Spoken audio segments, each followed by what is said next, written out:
नमस्कार दोस्तों, स्वागत है आपका हमारे YouTube चैनल पर। डिक्टेशन रामधारी गुप्ता खंड 2 से होगा। स्पीड 100 शब्द प्रति मिनट रहेगी। अभ्यास 5 है। शुरू करेंगे 3 सेकंड में।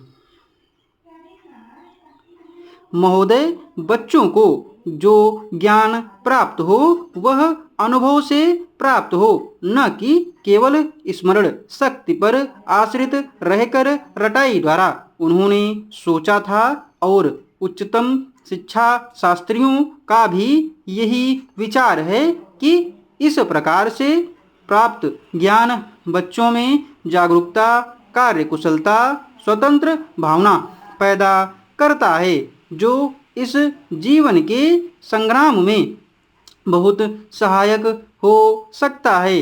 दूसरा मौलिक विचार उनका यह था कि इस प्रकार की शिक्षा इस देश के लिए अनुकूल ही नहीं बल्कि अनिवार्य है।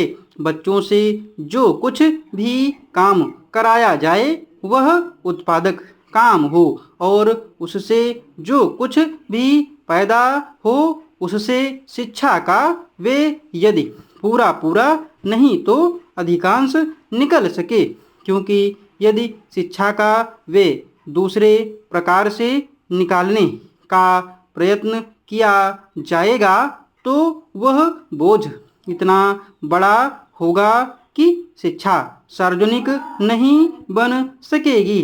पिछले वर्षों में जो कुछ भी विचार किया गया था या प्रयोग करके देखा गया, उससे जहाँ तक मैं समझता हूँ वही निष्कर्ष निकाला जा सकता है जो पहले सम्मेलन में हुई बहस से निकाला जा सकता था।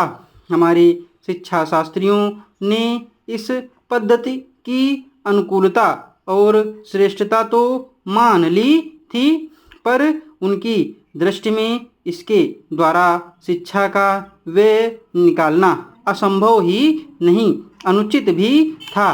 प्रयोग से देखा गया है कि इस पद्धति की उपयोगिता और इससे पूरा नहीं तो अधिकांश व्यय निकाला जा सकता है। यह मैं प्राथमिक और माध्यमिक शिक्षा के संबंध में कह रहा हूँ।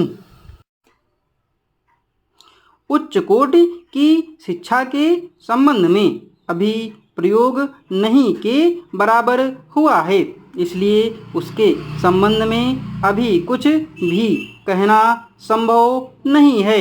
इतना होते हुए भी हम देखते हैं कि इस पद्धति को उतना प्रोत्साहन नहीं मिला और न इसका उतना प्रचार ही हुआ जितना होना चाहिए था और जितना स्वराज्य प्राप्ति के बाद हम कर सकते थे। इसका कारण जहाँ तक मैं समझता हूँ यही है कि इसकी उपयोगिता प्रमाणित होने पर भी पुरानी पद्धति पर जो आस्था थी वह अभी दूर नहीं हुई है। अब इस कारण शिक्षा के काम में जो व्यक्ति लगे हुए हैं उनका न तो इस ओर ध्यान गया है और न उन्होंने इस विषय पर गहराई से चिंतन ही किया है।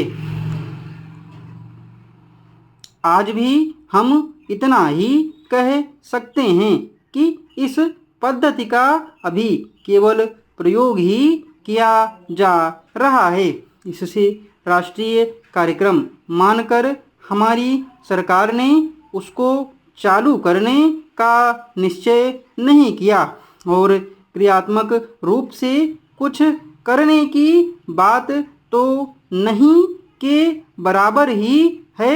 उसका परिणाम यह हुआ है कि हमारी पद्धति की संस्थाएं दिन प्रतिदिन बढ़ती जा रही हैं और शिक्षा पर सरकार जो कुछ भी व्यय कर सकती है या करना चाहती है उसका बहुत बड़ा अंश उस पद्धति को ही बनाए रखने में व्यय हो रहा है और इस पद्धति को बहुत कम प्रोत्साहन मिला है। मेरा अपना विश्वास है कि शिक्षा में मौलिक परिवर्तन अवश्य किया जाएगा।